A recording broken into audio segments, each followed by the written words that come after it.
Hey there, Grumpy Old Fart here. Be sure to check me out over on Rumble. There you'll find all of my stuff from YouTube, plus my political and social commentary and weekly current events, which YouTube frowns on. Links to my Rumble channel, as well as my other YouTube channels, and links to let you order my books are in the description of this video. If you enjoy my content, please like, subscribe, share, and comment. I welcome your comments, even if you disagree with me. Now, on with the video. Hey there, Grumpy Old Fart here.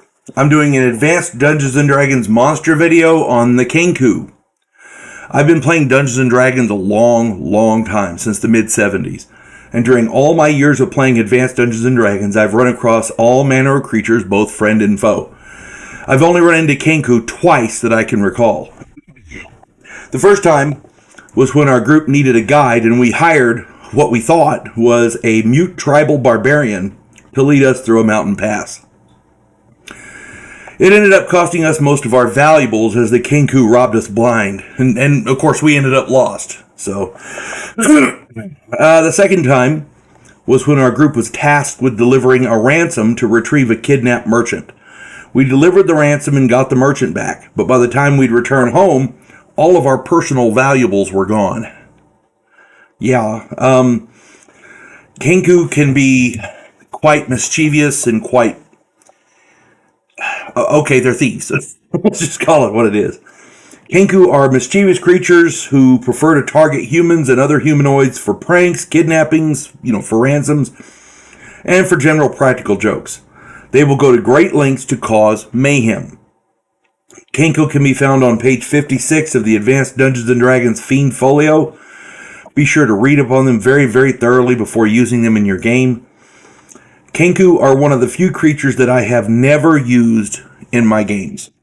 I gotta be honest with you, I think that may change. Kenku have excellent fighting and thieving abilities, as well as a plethora of innate abilities, starting with shape change. Not only are they great at disguise, but they can also shape change. As they age, they gain hit dice, and as they gain hit dice, they gain magical spell capabilities, and also more innate abilities.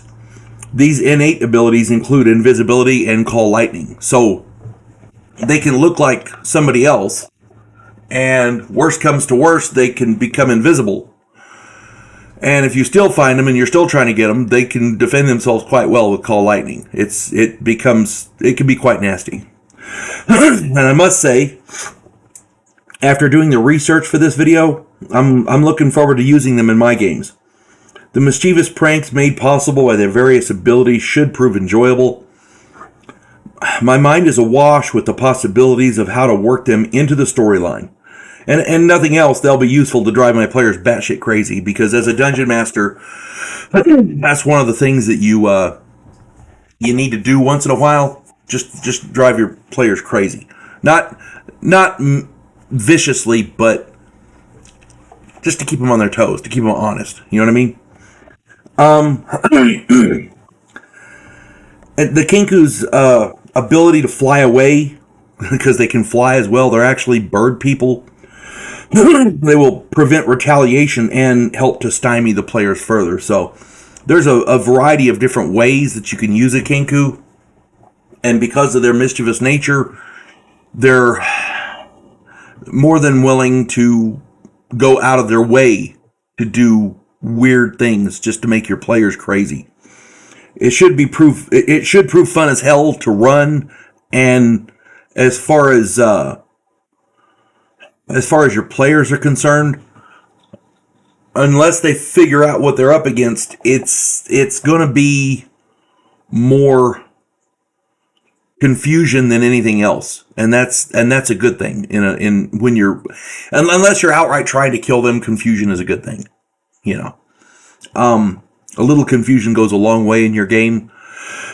Making sure that your players aren't 100% positive of what's going on will keep them... It'll keep them guessing, and it'll keep them from becoming too full of themselves. I've had players who, once they figure out what's going on, they know exactly what they're doing, and they immediately go do it. And that can ruin a game. So once one player figures it out, they know what they're doing, and that's that. Kenku allow you to confuse your players and keep them confused long enough for the Kenku to get away. Once they figure out what's going on, it's too late. So that can be a valuable asset in any campaign. So anyway, if you get the opportunity, try running a Kenku, because I'm going to try. I'm going to definitely give them a shot. You folks have a good one now. God bless one and all. There is a house in New Orleans where the monsters all hang out. When the police detective, who happens to be a skinwalker squirrel, uncovers a plot by a paranormal perpetrator, he has to enlist the aid of his fellow housemates. If you enjoy a modern, quirky take on historical mythology, check out my new original novel, The House Off Farago Road.